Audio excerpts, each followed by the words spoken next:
These look gorgeous. Hey friends, I hope your week is off to a great start. Today we're going to be trying out another of Claire Saffitz's dessert person recipes. This time we're in the savory chapter making these pull-apart sour cream and onion rolls. When I polled you a few weeks ago asking what recipe you wanted to see, a lot of you said this one, and I've gotten a lot of comments requesting this recipe as well. So I'm really excited that you're all so interested in this recipe. Without any further ado, let's get right into it. We're starting at the stove today because we need to make a tangzhong, which is also called a water roux. Essentially, we're cooking the flour with some water and milk to increase the amount of moisture that the bread dough holds. So this is what gives you the really tender bread. This is a technique that's used in Japanese milk bread.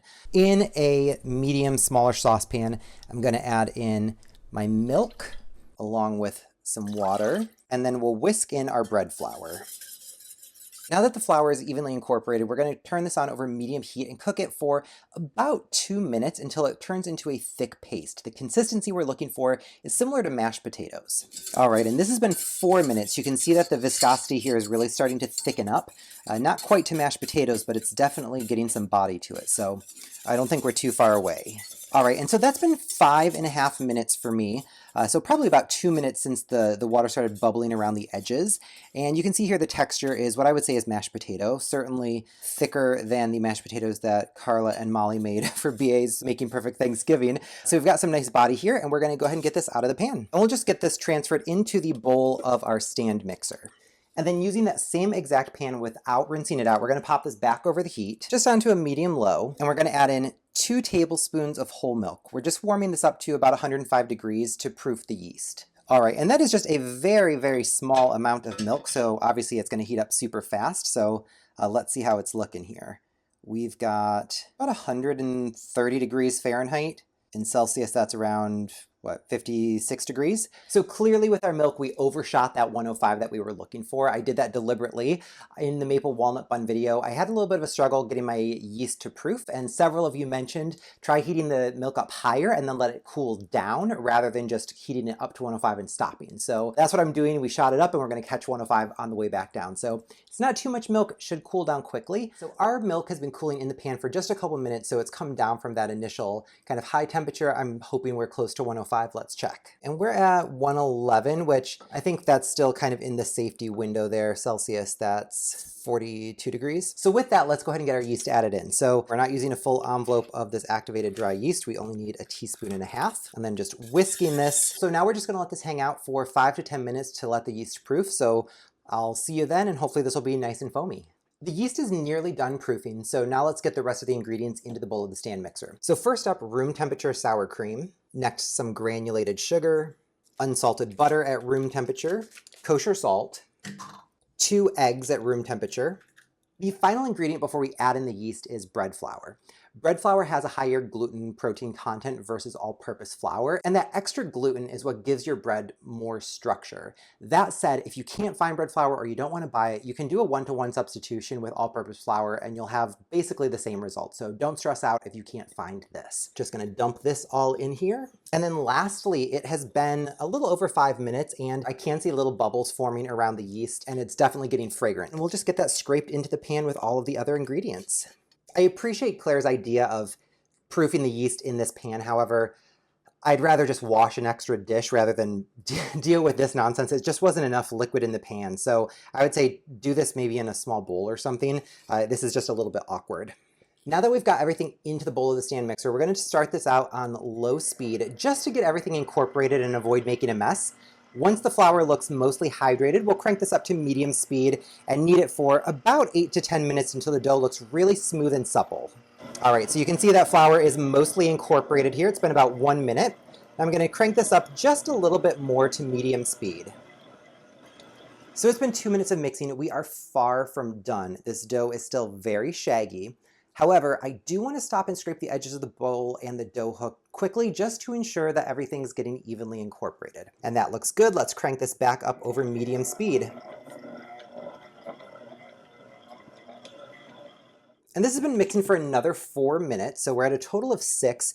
Want to just scrape off that dough hook. Also taking the opportunity to scrape off the edges of the bowl to make sure that all of those bits are getting evenly incorporated. And now we're going back on medium speed for 2 to 4 more minutes. Cool, so this is what a total of 10 minutes of mixing looks like. This is pretty smooth. It's not overly sticky. I was expecting it to be a little bit smoother though, based on Claire's description. She said smooth and supple. It's descriptive. It doesn't tell me a lot though. I was kind of expecting for the edges of the bowl to be cleared, similar to with the maple walnut buns, how nothing was sticking to the edge. So at this point, I'm a little bit conflicted about what I want to do. I think I actually am going to add 1 more tablespoon of flour here, just to see if that helps the edges of the bowl get cleaned while this is kneading. So hopefully this isn't problematic. Let's see. And we'll mix this just for about 1 more minute. All right, so I think that this is looking better. The texture of the dough seems like it's less sticky. It was cleaning the bowl out better while it was mixing around. So in total, we mixed this for 11 minutes rather than 8 to 10 and added in 2 extra tablespoons of bread flour. So I guess just trust your instincts and hopefully everything will work out. All right, so now that our dough is done, I'm just going to use my same flexible spatula and we'll get this dough turned out onto a clean, unfloured surface. So we need to turn this into a smooth ball. So I'm just kind of rolling it around. Maybe I'll pull those edges up and do some tucking and twisting. All right, so that looks pretty good. We're gonna now dust this with more bread flour. I'll get it on all sides, why not? Okay, cool. Oh, it's cute. It feels really nice. Like how it feels. Okay, so we've got a very large bowl here. We're just gonna pop this in. Now with this in our large bowl, we're gonna cover this tightly with cling film and let this rise at room temperature for 1 hour to 1.5 hours. We're looking for it to about double in size. Our dough's been rising for 1.5 hours, so we're almost ready to assemble the rolls. Before we do that though, we need to chop up our chives. So here I've got a bundle of freshly washed chives, a freshly sharpened knife, and we need a 1/2 cup of these. I'm just going to thinly slice these. So after 1.5 hours, you can see that the dough here is nicely doubled in size. So we are ready to get working with it. So first up, I am gonna lightly dust the surface with a little bit of flour. So I'm gonna press with my fist here in the center just to degas this a little bit. And then let's get this turned out. Oh, it came out so nicely. All right, and now we need to stretch this out into a square. We're looking for 12 by 12. So we've got a little ways to go there. This dough feels really nice. It's really soft and tender and very springy. So enjoying the feel. Recruit the rolling pin here just to help us hit that 12 by 12. So this is pretty close to 12 by 12. So now we're gonna sprinkle our chives over the top of it. You can scooch those around if you need to get them more evenly distributed. Trying to get right up to the edges. Now we need to fold this up on itself. So we're not rolling it, it's not a cinnamon roll. I'm just gonna fold this probably about 1/3 of the way there. 1 more time, so maybe it's 1/4 of the way. And a final. We need to roll this out to 6 inches wide by 16 inches long. Okay, so that's about 6, and this is a little over 16. Okay. We need to cut this into 24 individual rolls. So to do that, I think I'm gonna start by cutting in half here. Let's cut this in thirds. Then I'll cut each of these in half, and then cut those halves in half. So those are all more or less even, and we've got our squares of dough. They're all about the same size. I've got my 9 by 13 pan generously greased with butter, and now we're ready to form these into the cute little round pieces of dough. So to do that, we're supposed to gather the corners to the middle to make a little teardrop shape. So it's a little pouch like this, and then you want to take that, and the pinch side goes down. You don't want flour on your surface, you need friction. And then you're supposed to quickly move your hand in a circular motion, but you're not pressing down. So you're supposed to have a little cage hand here. All right, and I think that looks pretty good. It looks nice and tight. We're gonna pop this in here in a 4x6 grid, so we'll just continue repeating that. And there is definitely a learning curve with this. I think each one I do, I feel like I'm a little bit more confident with it. So I think the key to this is not just bringing the corners up kind of like that and then going down, but kind of really pinching it and kind of squeezing the corners of the piece together to kind of fuse them a little bit. And that way it's not quite as wanting to unfold while you're moving it around. Really pinching those together and then putting that seam side down. And that's doing a nice job there. All right, so generally happy with the process here. Generally even size minus these couple of little guys that are in the corner, but overall I think that this looks pretty great. So now we're gonna cover this with cling film again and do a second rise. So this is gonna be for 45 to 60 minutes. We're looking for these to almost double in size. So I'm gonna get this covered up and I'll see you when we're ready to bake. All right, so my rolls have been rising for about 50 minutes at this point, and they've nearly doubled in size. So the last bit we need to do is brush with some beaten egg. So this is 1 egg just beaten until there are no streaks remaining. And I'm using my OXO silicone pastry brush here to just gently brush the tops of the rolls. So this beaten egg does a couple things for us. First, it's going to give us a nice shiny top on the rolls and it helps with browning. Second, it's going to act as kind of a glue to hold on the flaky sea salt and cracked black pepper that we're about to add. And then I'm going to generously sprinkle with some flaky Maldon salt and then a generous amount of black pepper.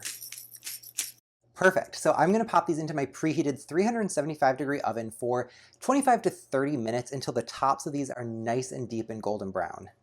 In total, my buns baked for 27 minutes. As soon as I took them out of the oven, I immediately brushed them with 2 tablespoons of melted butter. I let them cool in the pan for 15 minutes before transferring to a wire rack, and this is the end result. So you can see that the surface of the bun here is nice and deep and golden. The sides are super tender and pillowy, and then the edges around the pan got nice and golden as well. So overall, I'm super happy with the appearance of these. I am super eager to dig in, so let's give it a taste. Maybe I'll rip it so you can see the texture here. Give it a little pull. So really tender. They're still slightly warm. They've been out of the oven for probably a half hour at this point.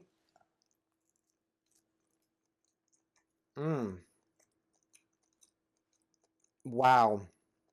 Oh my gosh, these are so light. I'm not normally a dinner roll person. I like biscuits, but aside from that, I'm not really a bread with my meal person, even on Thanksgiving. But the texture in here is so incredibly light and fluffy. It's unbelievable. Like the tenderness here is like nothing I've had before. So I really appreciate that. The top where we did that egg wash, it's got a little bit of like a skin in a good way, where it's kind of sticky and crispy at the same time, super salty, also in a good way, from all that flaky salt that we sprinkled on there. Wow. Really well balanced, not overly salty. The sour cream flavor and the chive flavor are definitely coming through. The sour cream is kind of this subtle tang to the bread, but it's definitely present. And then obviously the chives have kind of permeated and perfumed the entire bun, which is really nice. The process and technique, nothing really too difficult. It was actually kind of a fun project to spend the afternoon doing this. Overall, definitely recommend though. Absolutely delicious. So I really hope you enjoyed this week's video. If you did, please be sure to give me a big thumbs up and click subscribe. Thank you so much for watching. I'll see you next week.